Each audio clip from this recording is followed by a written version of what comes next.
पैसा बाकी था, लेकिन इन बिटवीन अचानक से वॉर स्टार्ट हो गया, तो क्या अब मैं उस पैसे को वसूल कर सकता हूँ केस करके सामने वाले पर्सन पर? ये कॉन्ट्रैक्ट क्या वॉर के बाद हुआ था? नहीं, कॉन्ट्रैक्ट कब हुआ था? जब वो एलियन इनेमी नहीं था। तो कॉन्ट्रैक्ट वैलिड है कि नहीं? बिल्कुल वैलिड है। लेकिन अब मैं ध्यान से सुनना, जब तक वॉर चलेगा आप केस नहीं कर पाएंगे एक दूसरे पर, वो सस्पेंडेड रहेगा मामला पूरा। जब वॉर खत्म हो जाएगा तब आप आगे कुछ भी कर सकते हैं, पर ड्यूरिंग वॉर आप कोई भी लीगल प्रोसीडिंग नहीं चला सकते, कैरी नहीं कर सकते दूसरे पर्सन पर, अगर वो एलियन इनेमी है तो। आगे बढ़ो, अगला पॉइंट है फॉरेन सोवरिंग। क्या मतलब इसका?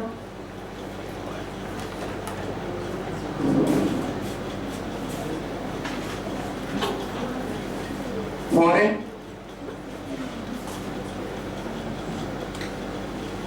सोवरिंग, इसका मतलब होता है किंग और queen of that country, Indian नहीं, फॉरेन।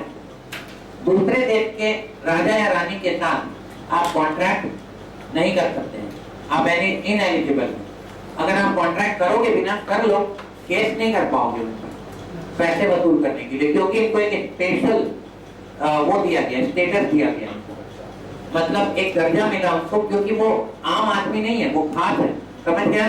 तो उनके साथ कॉन्ट्रैक्ट मत करो, करोगे तो आप नुकसान में रहोगे। क्लियर है? आगे बढ़ो। कन्विक्ट एक्ट, कन्विक्ट यानी जिसको सजा हो चुकी है, जिसको ऑलरेडी सजा हो चुकी है, जो जेल में है, उसके साथ कोई कॉन्ट्रैक्ट मत करना, वो कॉन्ट्रैक्ट वैलिड नहीं होगा। हाँ, जब वो अपनी सजा पूरी काट लेगा, बाहर आ जाएगा, तब कर लेना contract. During the conviction period आप उसके साथ कोई कॉन्ट्रैक्ट नहीं कर सकते। क्लियर हो रहा है?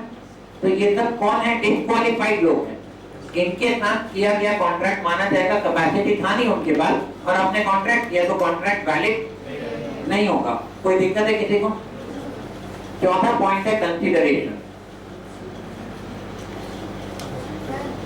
हाँ बोलो। अगर वो जो कॉन्ट्रैक्ट एक्सेप्ट करेगा वो मतलब सही कंडीशन में रहेगा, लेकिन जब उसका एप्लीकेबल होगा तो वो बोलेगा कि हम सही कंडीशन में नहीं थे। ये तो मैटर ऑफ फैक्ट हुआ ना, इसका फैसला हम और आप यहाँ क्लासरूम में नहीं कर सकते, कोर्ट जाना पड़ेगा, समझ गए? तो वो मैं कैसे बताऊँ आपको? वो तो केस के फैक्ट पर डिपेंड करेगा। सवाल बड़ा अच्छा था कि बोलेगा ना, मतलब सामने वाला बोलेगा मेरे से जबरदस्ती साइन करा दिया, तो भैया जबरदस्ती कराया था कि नहीं कराया था, ये तो कोर्ट में प्रूव करना होगा ना, समझ गया?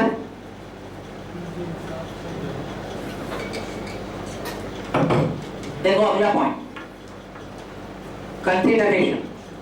It is referred to as quid pro quo. फिर से आगे एक नया word, that is something in return. जब भी आप कॉन्ट्रैक्ट करोगे समथिंग इन रिटर्न होना चाहिए, यानी वो कंसीडरेशन फ्री नहीं होना चाहिए, मतलब बिना कंसीडरेशन के नहीं होना चाहिए।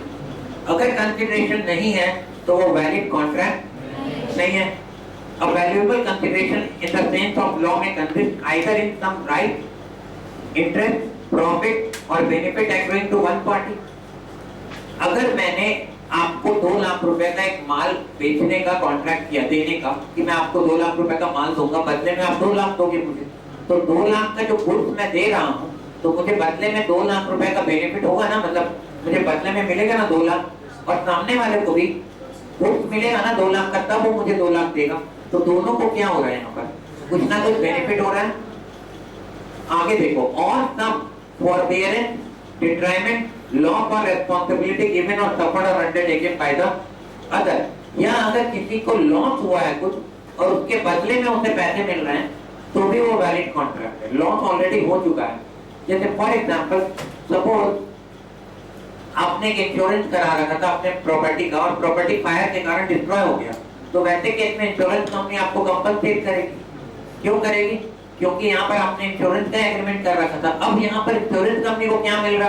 कुछ नहीं, आपको प्रॉपर्टी जला है और इंश्योरेंस कंपनी को पैसे देने पड़ रहे हैं। तो ये वैलिड इसलिए है क्योंकि मुझे एक लॉस हुआ है जिसको कोई और क्या करेगा? कंपनसेट करेगा। अब वो क्यों करेगा? उसी के लिए तो उसने प्रीमियम लिया था ना मुझसे, उसको कंसिडरेशन मिला था क्या? प्रीमियम के रूप में, तो इसीलिए ये वैलिड है। मतलब लॉस का रिइंबर्समेंट जो हो रहा है वो भी वैलिड कंसिडरेशन माना जाएगा। समझ गए? जैसे एक एग्जांपल, मिस्टर एक्स के जानवरों ने मिस्टर वाई के खेत में जा करके तबाही मचा दी। क्लियर, मतलब पूरा वो जो था क्रॉप क्या गए, खा गए। क्लियर है। अब मिस्टर वाई ने केस कर दिया, तो वैसे केस में यहाँ पर ये एक्चुअल में कॉन्ट्रैक्ट एक्ट के पर्व्यू से बाहर है। क्यों? यहाँ एक्स और वाई में आपस में कोई ऑफर और एक्सेप्टेंस था क्या? तो ये मामला कॉन्ट्रैक्ट एक्ट का नहीं है, वो तो लीगल प्रोसीडिंग्स होगा, कोर्ट में जाइए और केस करिए और जो भी कंपनसेशन तय होगा वो दिया जाएगा। तो उसको हम कॉन्ट्रैक्ट एक्ट में कवर नहीं करते। लेकिन अगर ऑलरेडी मेरा कोई कॉन्ट्रैक्ट था जिसमें ये एग्रीमेंट था, पॉइंट था कि अगर सामने वाले को लॉस होगा तो उसे रिवर्स किया जाएगा, तो कर सकते हैं, कोई प्रॉब्लम, वो भी कंसिडरेशन का पार्ट है, माना जाएगा। देखो आगे example, A agrees to sell his books to B for ₹100. B promised to pay ₹100 in consideration for A promised to sell his book, and A promised to sell the book for consideration for B promised to pay 100. यानी दोनों ने एक दूसरे से promise किया है, A B को books बेचेगा 100 रुपए में, तो B बुक्स देगा, मतलब A बुक्स देगा और B उसको पैसे देगा। तो एक को पैसा मिलेगा, दूसरे को बुक्स, दोनों के लिए क्या है यहाँ पर? कंसिडरेशन। नेक्स्ट है लॉफुल कंसिडरेशन एंड ऑब्जेक्ट। अगला पॉइंट,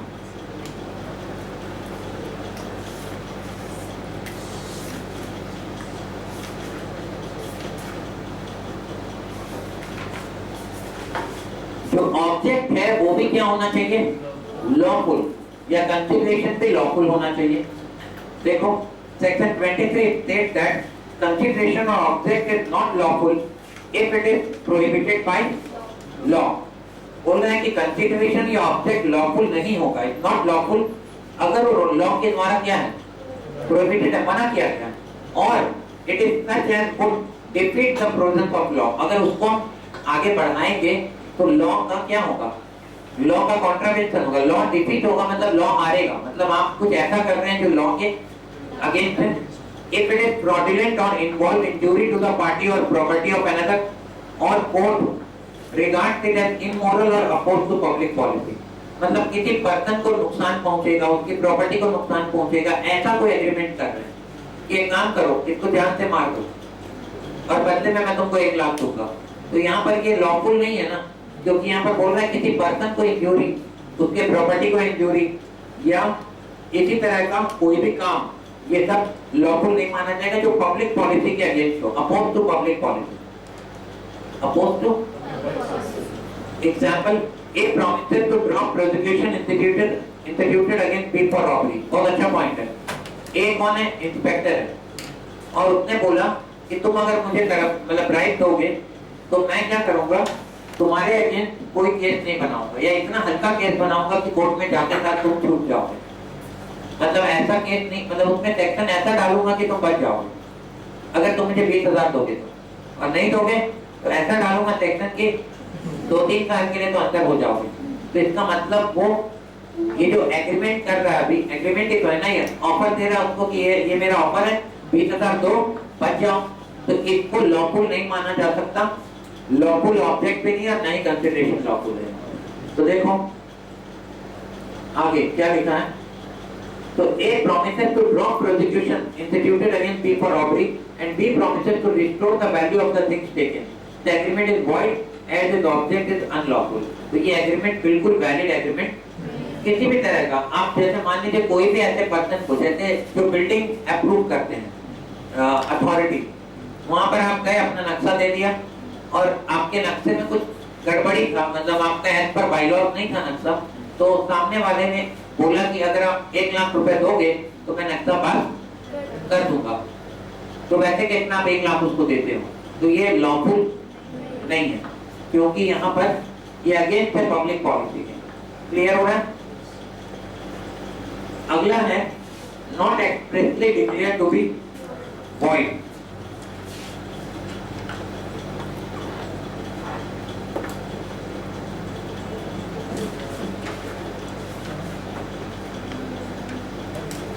ध्यान देना, not expressly declared to be void, the agreement entered into must not be what which the law declares to be either illegal or void। बोल रहे जो agreement हम enter किए हैं वो ऐसा नहीं होना चाहिए कि लॉ के द्वारा वो इलीगल या void डिक्लेयर हो जाए।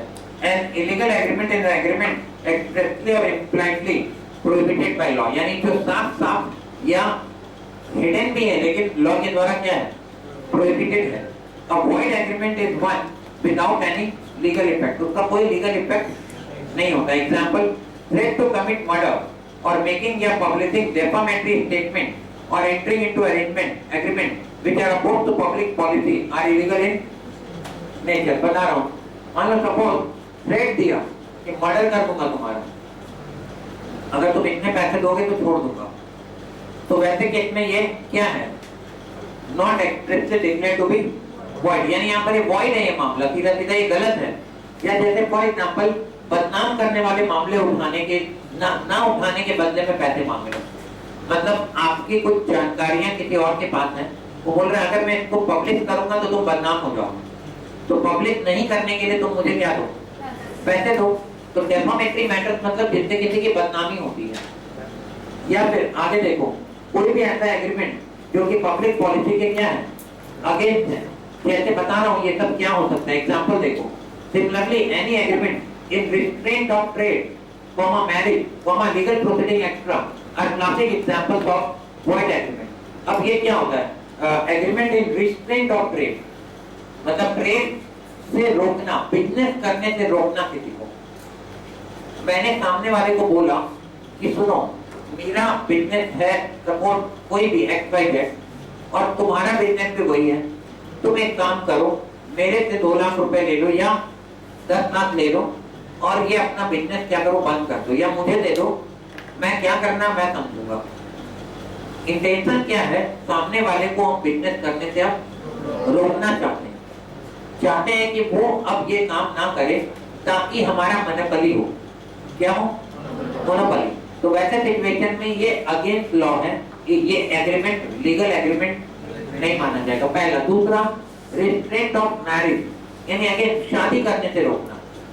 मतलब मैंने एक एग्रीमेंट किया मिस्टर बी के साथ और उनको बोला कि सुनो तुम जिंदगी भर किसी से शादी नहीं करोगे, तुम शादी नहीं कर सकते, क्लियर है, और उसके लिए एग्रीमेंट किया, तो ये एग्रीमेंट भी क्या है, वॉइड है, ये वैलिड नहीं माना जाएगा। रिस्ट्रेंट ऑफ मैरिज, मैरिज करने से क्या करना, किसी को रोकना, लीगल प्रोसीडिंग करने से रोकना, या फिर जैसे कोई लीगल प्रोसीडिंग से रोकना, जैसे सामने वाले के साथ एक एग्रीमेंट किया कि तुम किसी भी हालत में केस नहीं करोगे मुझ पर केस नहीं करोगे, एग्रीमेंट कर रहे हैं, ये वैलिड नहीं है।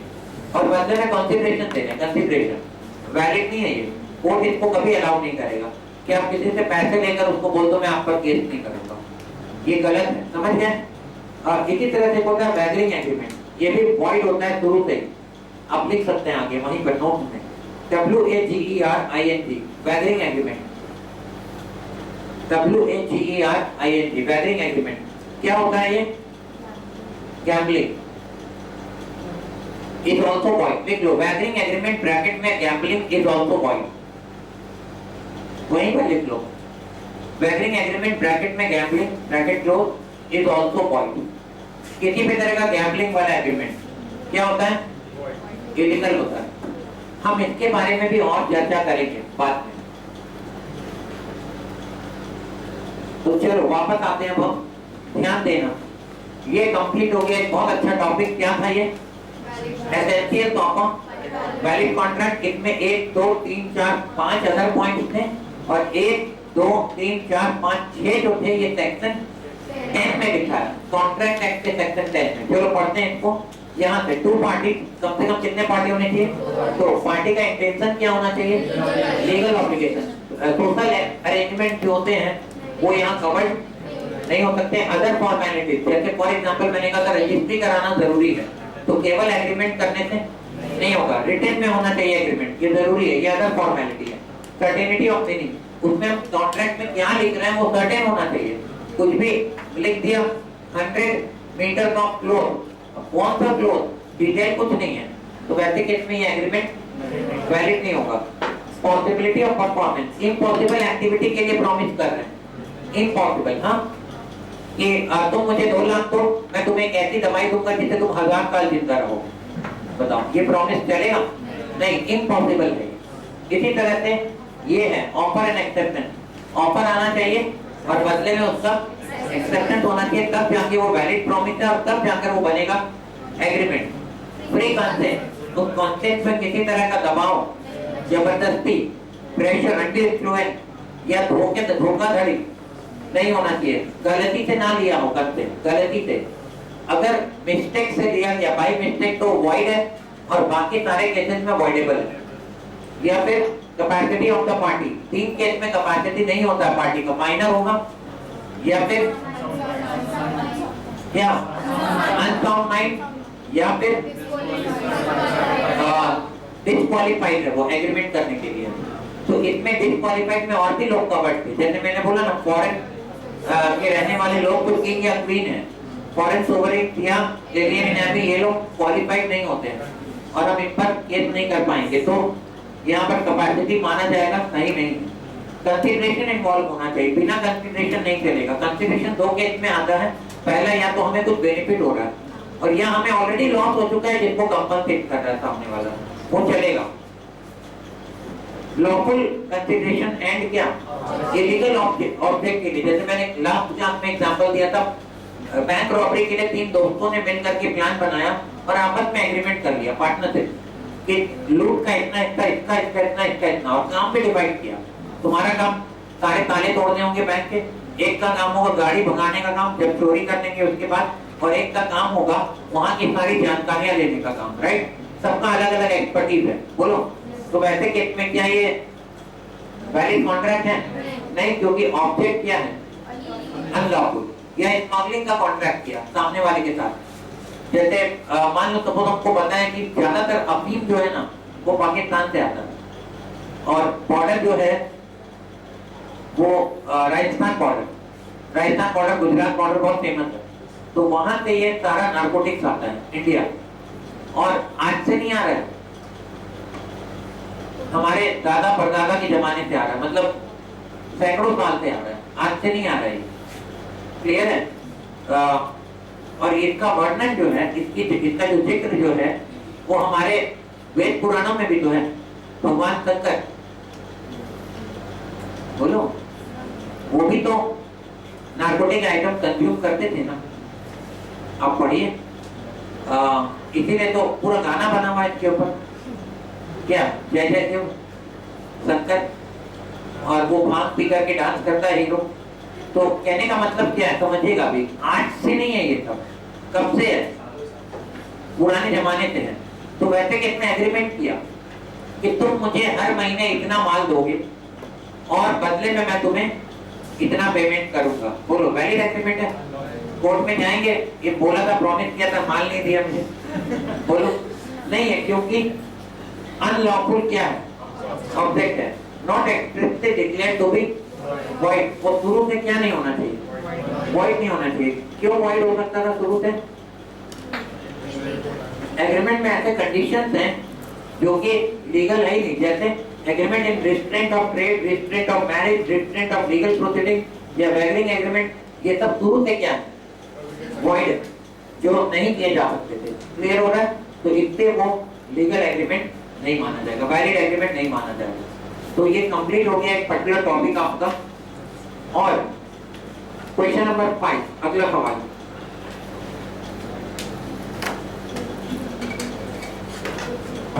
अगेन एक अच्छा सवाल है, what are the different types of contract, explain with example. तो यहाँ पर सबसे पहले on the basis of validity 5 तरह के कॉन्ट्रैक्ट है, valid, void, voidable, illegal and अनइंफोर्सेबल।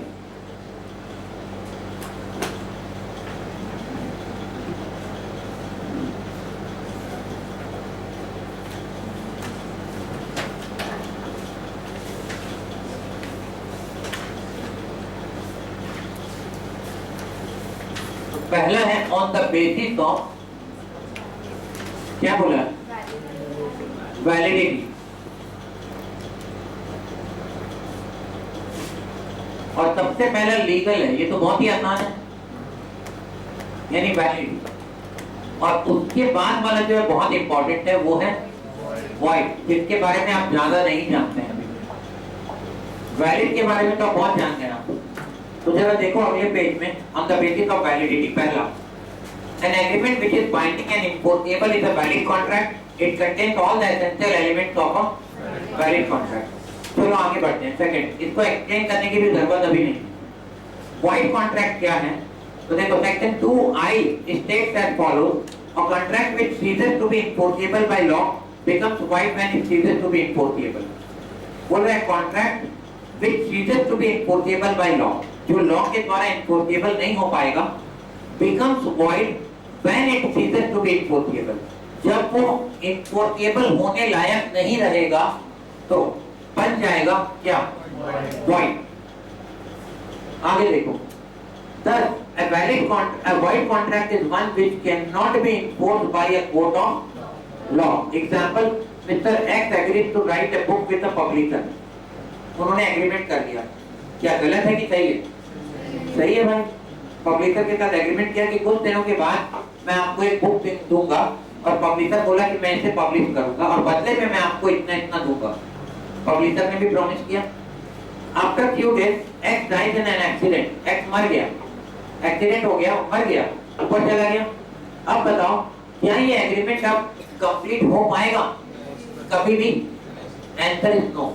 Reason है ये पर्सनल, ये इस तरह का कॉन्ट्रैक्ट है जो पर्सनली ही पूरा किया जा सकता है। किसके द्वारा? मिस्टर एक्स के द्वारा। इसको मिस्टर एक्स का कोई लीगल रिप्रेजेंटेटिव, उसका बेटा पूरा कर पाएगा? अब पब्लिशर बोलता है एक्स के बेटे को कि नहीं, कॉन्ट्रैक्ट तो हुआ था आपके फादर के साथ, तो अब आपको देना पड़ेगा लिख करके। बेटा तो राइटर ही नहीं है, लिख के कहां से देगा? पॉसिबल है? तो देखो यहाँ पर, here the contract becomes void due to impossibility of performance of the contract. Underline करो, impossibility of performance. तो ये कॉन्ट्रैक्ट void हो जाएगा क्योंकि अब ये पूरा होने की स्थिति में नहीं है। Example B, a contract with the owner of the factory for supply of 10 tons of sugar, but before the supply is effected, the fire caught in the factory and everything was destroyed. एक sugar factory है, उसके owner ने या manufacturer ने contract किया किसी company के साथ कि मैं आपको 10 टन शुगर दूंगा इस महीने। फैक्ट्री पूरा जल गया, पूरा माल जल गया, तब खत्म। तो बताओ ये कॉन्ट्रैक्ट पूरा हो पाएगा? नहीं।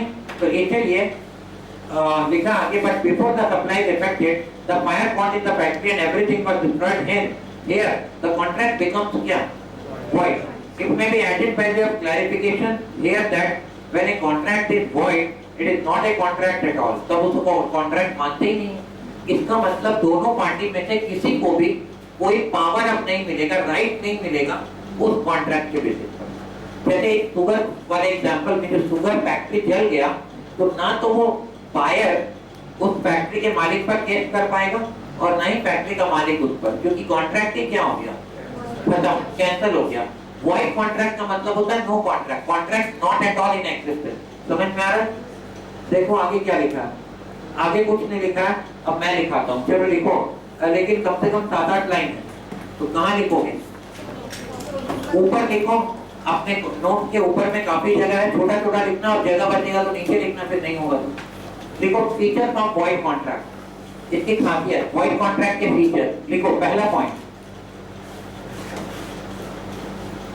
फीचर्स ऑफ void कॉन्ट्रैक्ट, मतलब कैसे पता चलता void कॉन्ट्रैक्ट है? पहला पॉइंट लिखो, a void contract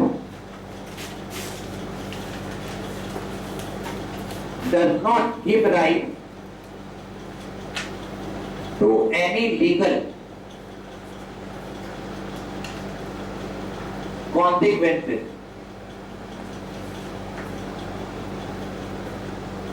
it is void ab initio from the very beginning.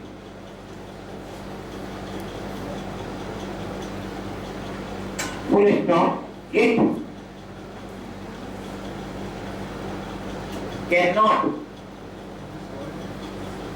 It cannot be enforced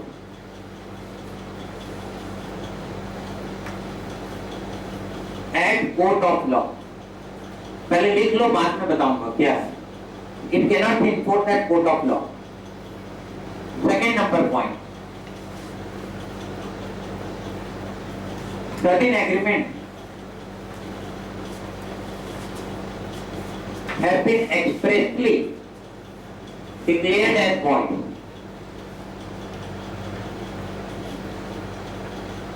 By the Indian Contract Act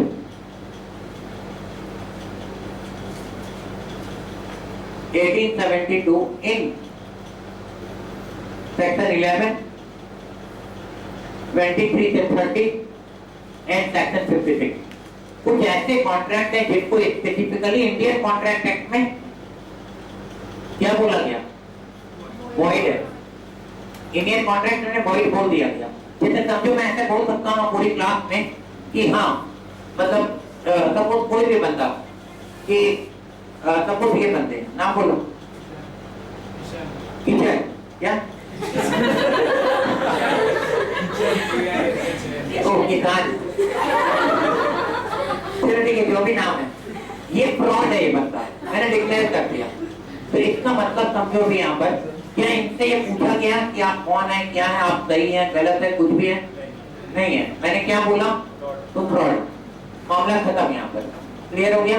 वैसे यहाँ पर इंडियन कॉन्ट्रैक्ट एक्ट में क्या बोला, सेक्शन 11, सेक्शन 23 से 30 और सेक्शन 56 में क्या बोला, कुछ एग्रीमेंट क्या है, वॉइड है, इंग्लिश फ्रॉड नहीं है, वॉइड है। समझ में आ रहा है, क्लियर है, बुरा मत मानना, मजाक कर रहा था। ऐसे मान भी लोगे तो क्या हो जाएगा, 30 का ऑलरेडी लेट है।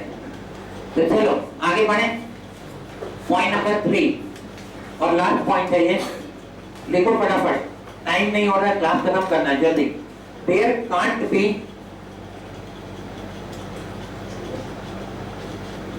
restitution of benefit under a void agreement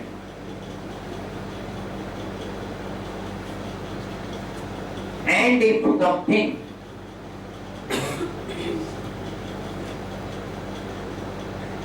is paid, it can't be recovered. Example, if A pays rupees 10,000 to B to assault C, the money cannot be recovered. But if advance is given for a valid contract,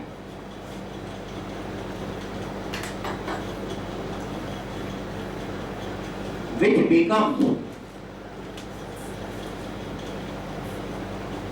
void later, the advance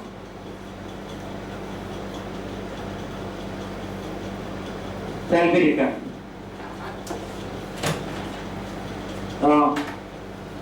आज मैं और आगे नहीं बढ़ने वाला, बस valid और void तक ही रहूंगा।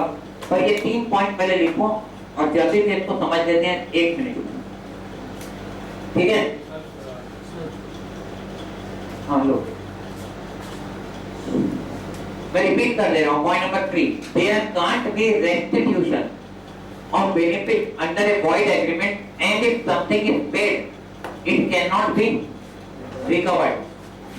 Example, if A pays and if something is if A pays rupees 10,000 to B to assault C, the money cannot be recovered. But if advance is given for a valid contract which becomes void later, the advance shall be returned. मैं समझाऊंगा अभी, देखते हैं। बहुत ही अच्छे point हैं, तीनों याद रखने वाले वॉइड कॉन्ट्रैक्ट। सुनना, पहला पॉइंट,